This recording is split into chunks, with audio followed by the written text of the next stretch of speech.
الحمد لله حمدا كثيرا طيبا مباركا فيه، ثم أصلي وأسلم على حبيبنا ومولانا محمد صلى الله عليه وسلم. oluvannyuma olw'okutunda ku Allah subhanahu wa ta'ala n'okusaba ebyengera n'emirembe bibeere ku nabi waffe Muhammadin sallallahu alaihi wasallama, atugenda kulaba ekigambo kyaffe ekyokusatu. Ekigambo kino ekyokusatu nga byonna biri ku nsonga ya kukola oba okukubiriza okukola.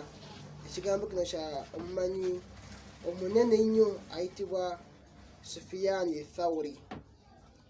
Nga sinaba kuleta kigambo kye kyeyogera ku nsonga y'okukola, Sufyan Thawri genda kubeera nga nsooka tumwogerako yaani abasinga obuntu bamutegeera.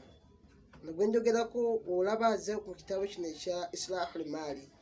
Ekitabo kino bagamba nti kya imaamu ayitibwa Ibuni Abidunya. Islahul Maali kitegeeza okulongoosa emaali oba esente. Ku nsonga y'okola yagamba, yasobola kumwogerako Sufyan Thawri. Amannya g'amatuufu ayitibwa Abu Abdallah Sufyan buni Saidi buni Masruuku Athawri, ge mannya ge amatuufu. Omumanyi oyo yazaalibwa mu kibuga Kuufa. Yazaalibwa mu kibuga Kuufa, era y'omu ku ba imaamu bayita abamanyi ba Kuufi ab'e Kuufa, era nga yazaalibwa omwaka gwa 97 hijiriya. Omulembe ogwo gwali gwaba Umawiya abafuga mu Busiraamu.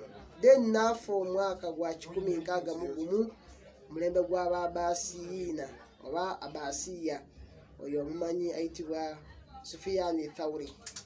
Bimukwatako ebisotondono, yali ekisookera ddala faqihu Kuufi, omu ku bafaqihu oba abamanyi ba fiqhu okuva e Kuufa, era wahuwa ahadu a'lamu zuhudi inda almuslimina, y'omu ku bamanyi betwogerako ab'amaanyi ennyo ba zuhada abaali bava ku duniya eno, abazahidu, nga yava ku duniya nga ye akolera akhira, so abeera awra'u oba atika, aba omuntu atyanyo Allah subhanahu wa ta'ala ku leve eya waggulu.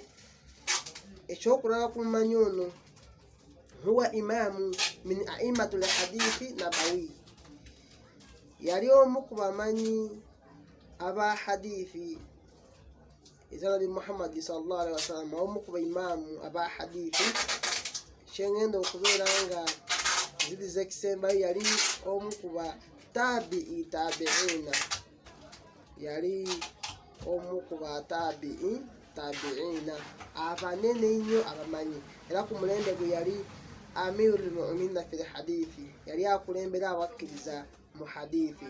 Omumanyi ayitibwa Sufyan Thawri, era engeri gye bamutwalamu ye imaamu ahli Iraq, ye omukulembeze oba imaamu w'abantu ab'omu nsi eyitibwa Iraq mu irimu. Era ku mulembe gwe sayyidul ulama'ul amilina, yali omu ku bakulira abamanyi abateeka mu nkola fi zamanihi, ku mulembe gwe. Era kyengenda okusembyayo, yali mu Kuufa nga musajja mukuufi mujtahidu, ng'afaayo nnyo ku ddiini. Musannifu kitaabi al-jaami'i, yatunga ekitabo ekiyitibwa al-jaami'u, ye yakitunga. Imaamu gwe njogerako ayitibwa Sufyan Thawri. Era omumanyi oyo ku mulembe gwe yalinga olaba Abi Bakari wa Umaru fi zamanihima, omulembe gwabwe. Yali omu ku bakale ba khalifa oba abakulembeze ab'enkizo abawaggulu ennyo nga olaba Abubakari we yali ku mulembe gwe ne Amirul Mu'minina Umaru. Then kyenjogenda okubeera nga twogera ku kigambo kye, Sufyan Thawri mu kitabo ekiyitibwa Islahul Maali yagamba. Ekitabo ekyo era oba oyagala okumusomako obulungi, okuva ku peegi eya 41 bigambo ebiri awo, peegi eya 43 mu kitabo ekiyitibwa Islahul Maali ekya Ibuni Abidunya, yagamba Sufyan Thawri nti kunna nakrahu limaal lilmu'min amma al-yawm fa ni'ma tarsi. Kidamu yagamba nti kunna nakrahu almal lilmu'min amma alyawm fa ni'ma tarasu. Yagamba Imamu Sufyani Thawri oba omumanyi oyo bagambi yali zahidu.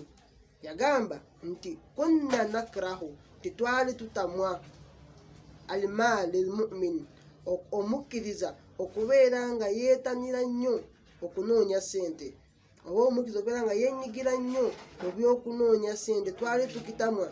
Omulembe gwabwe wayogerera ebigambo ebyo.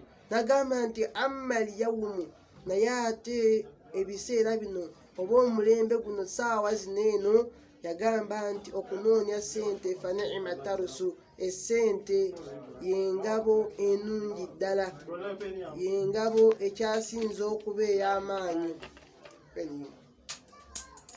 Yagamba Imaamu oyo nti kunna nakrahu almaali lilmu'min, titwali tutamwa omukkiriza okubeera nga yeetanira nnyo ebyokunoonya ssente. Nagamba nti amma alyawm, naye ate omulembe gwaffe guno mu kaseera kaneeno, nagamba nti fa ni'ma tarasu, nti okunoonya ssente yengabo enungi ddala eri omukkiriza. Era omumanyi oyo ku peegi 42 nga sinaba kubeera nga anyanjuluza ebigambo bye, era kyekimu ekigambo kisemba kino eno. Yagamba nti almaalu fi hadha zamani silahu limu'min. Yagamba nti almaalu fi hadha zamani kyekiyitibwa esente ku guno omulembe, silahu limu'min, kyekitala ekyomukkiriza oba kyekyokulwanyisa ekyomukkiriza. So nti omuntu yenna okubeera nga akuuma eddiini ye. Ojja kulaba ebigambo ebirala ku nsonga eyo ebyaba Imaamu Abalwana Mubaraka mu kitabo kyennyini ekyo. Yagamba nti almaalu fi hadha zamani, nti kiyitibwa essente ku guno omulembe gwaffe. Yagamba nti silahu lmu'min, kyekitala ekyomukkiriza oba kyekyokulwanyisa ekyomukkiriza. So nti omuntu yenna okuuma ddiini ye, okubeera nga mukkiriza bulungi, okuuma obukkiriza bwe, alina okubeera nga alinamu mu nsawo, oba alina okubeera nga akola nnyo okubeera nga afuna ssente. Oba omuntu aba ne ssente, eddiini ye asobola ogikuuma. Bangi mumala abafudde mu ddiini lwa ssente. Abantu bangi babaguze n'atuulawo katuuti nebavuma obusiraamu ng'ali awo naye nga bamusasula $5,000, bamusasula $2,000 olunaku. So olw'okuba nti talina ssente, Nabbi waffe Muhammad yatukubiriza nga twewaza obwavu. N'agamba nti obwavu busembeera nnyo obukafiiri. So nti omuntu kyangu nnyo okaafuula nga talinaamu. Omuntu okukubeera nga akuuma ddiini kizibu nnyo okugikuuma ng'oli mwavu.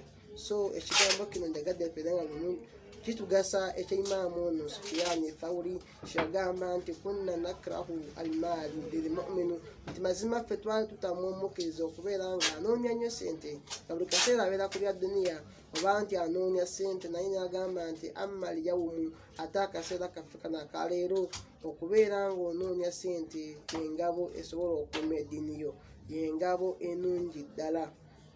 Barakallahu fiikum wa jazakumullahu khairan fi dunya wal akhirah. Assalamu alaikum wa rahmatullahi wa barakatuh.